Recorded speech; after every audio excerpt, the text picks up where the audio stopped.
dogs.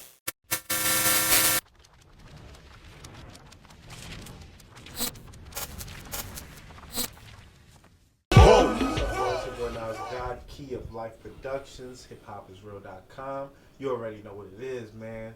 Back at it again. I'm with, one of the best that's ever done it, man. For me right now, man, brother Herman Smalls. Thank you. Brother Smalls, last time we spoke, man, you seen the conversation that were going back and forth. Mm-hmm. You were down there to see the brother, in the situation. You was on the field. You got to see what happened. Some of us caught, some of the in-court action on YouTube.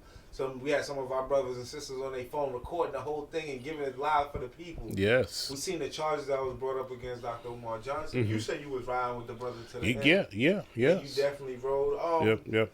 Just for you being there, let me get the first account of you being on the ground, the feeling, the people that was there to support, the atmosphere leading into it, and then everything afterwards once we found out what the charges and everything was. Okay. Well, first of all, welcome back to Akabul Ahmad Studio, an opportunity to build again in this locale that has hosted our good brother Muhammad. We've hosted Star. We've hosted Professor Small. We've had some dynamic folks right here in Akabul Ahmad Studio, so it's good to come full circle and do a build here again. Yeah. It was an interesting journey. Well, okay, I gotta give a footnote. I'm most folks know I'm kind of just getting my hands around technology.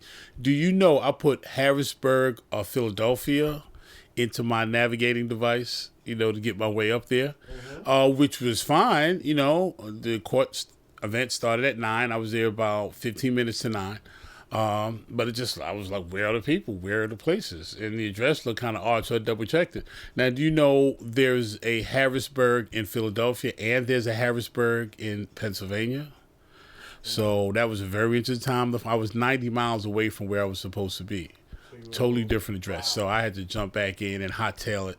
So I got over, so I didn't get a chance to be there hands-on for the whole court proceedings because of the drive and the distance. But I got there in time for the conclusion and to be able to interview Dr. Umar Johnson after. And it was very heartening to see the kind of turnout. The people, many parents brought their children, the brothers that were there to support.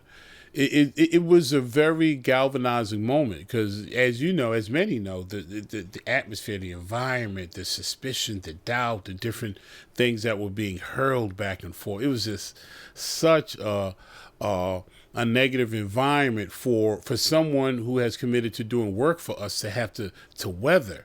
So finally catching up to the different groups, it was nice to see, the rows of cars and the buses that had come. And I believe it was a private dwelling. It looked like a townhouse where they had one whole floor packed with people taking pictures. And it was a sense of victory. But even in the interview I did with the good doctor, he said, it's not over yet. He articulated that the case they had was somewhat weak in them just citing the 2 Breakfast Club interviews as their major gotcha points, which he just easily dismissed by going over the things that he said. He just reiterated that I was very clear about my position. So, and I don't know if that was a bait and switch thing, if they was just kind of just feeling him out with a light jab and just have a more aggressive attack scheduled for later, because he stated that there was not a judgment given. This was just a kind of sifting out through the facts of sorts. And that the body that will rule wasn't even at the hearing, and I guess they get the documents of it, and then that will be more pending. But it felt good to hear him. I mean, if that brother didn't do psychology, I think law would have been right up his alley, because from the uploads I saw, he acquitted himself very well. And as I've been saying, this is one of our brilliant brothers that we feel fortunate to have in this battle for our children. Again, let's not lose sight of what the goal is. And between those who still believe in him, still support him, having ways to say, brother, okay, keep us clear on where the agenda is, or if there are delays, why are there, where are there? So I just think a back and forth communication will improve and help strengthen the resolve of those who are committed to working with him until his vision comes to fruition of having a school for our boys. That is still needed, man. You know, our young men need to compete in a ever increasing more competitive environment, especially if you're talking about the sciences. And if we don't get in on the sciences, all of the fields of the future are leaning in that direction. You know, we need engineers, we need biochemists, we need folks that are going to be on the cutting edge of where these new markets are going to be. And so we need schools that shape our young people's minds to, one, know thyself and realize that all of these sciences came through us. And if we really get back on our grind, we'll be in a very strong position academically, professionally, and just moving our people, our communities, and our nation forward in a very healthy and progressive way. I mean, Brother Smalls, I know even though it was just a hearing and everything, I know it felt good just to see the brother go in there and just to see like how easily the tides could change. You know what I'm saying? How easily people could try to destroy you, even people like your own people too. You know what I'm saying? Yes, you know, yes. like somebody could say something about you tomorrow and it could be completely false. But for those who might not rock with you, I already always knew this about Brother Herman Smalls. Yeah. One thing we were talking about earlier is not rushing into judgment and not condemning each other so quickly, because we're in a microwave era. Right. Everybody wants it right now, right then and there. I just wanted you to talk about the importance of sleeping on certain things, allowing, you know, more details to come in and things like that, because, you know, we could get so caught up in the stories. Yeah. You know what I'm saying? Even with what we're seeing with Donald Trump and some of the things he recently said. You know, people are saying he said it. Some people are saying, well, it was just released. He didn't really say it, and things like that. Like, even those things, and people rushing to judgment and things like that. Just you know, tying how it's important to kind of like allow things to play its course and allow certain information to come out before we get so crazy. Yeah, it's cycles, man. It's cycles, and it's so interesting. Like, you look at a 24-hour period. First thing in the morning, depending on how early you wake up, if you get up at 4:35, you couldn't have an argument with anyone that if you said, you know, the sun is going to be coming up soon. And, you know, somebody could argue, yeah, the sun is not coming up. No sun comes up. And then guess what? You know, another hour or two, you know, the sun's going to be coming up. Later in that same day, 4 or 5 p.m., you couldn't have no real argument with somebody saying, you know, the sun is getting ready to go down. No, the sun never goes down. That sun's going to stay up in the sky all day. You know, no matter, the sun is going to go down.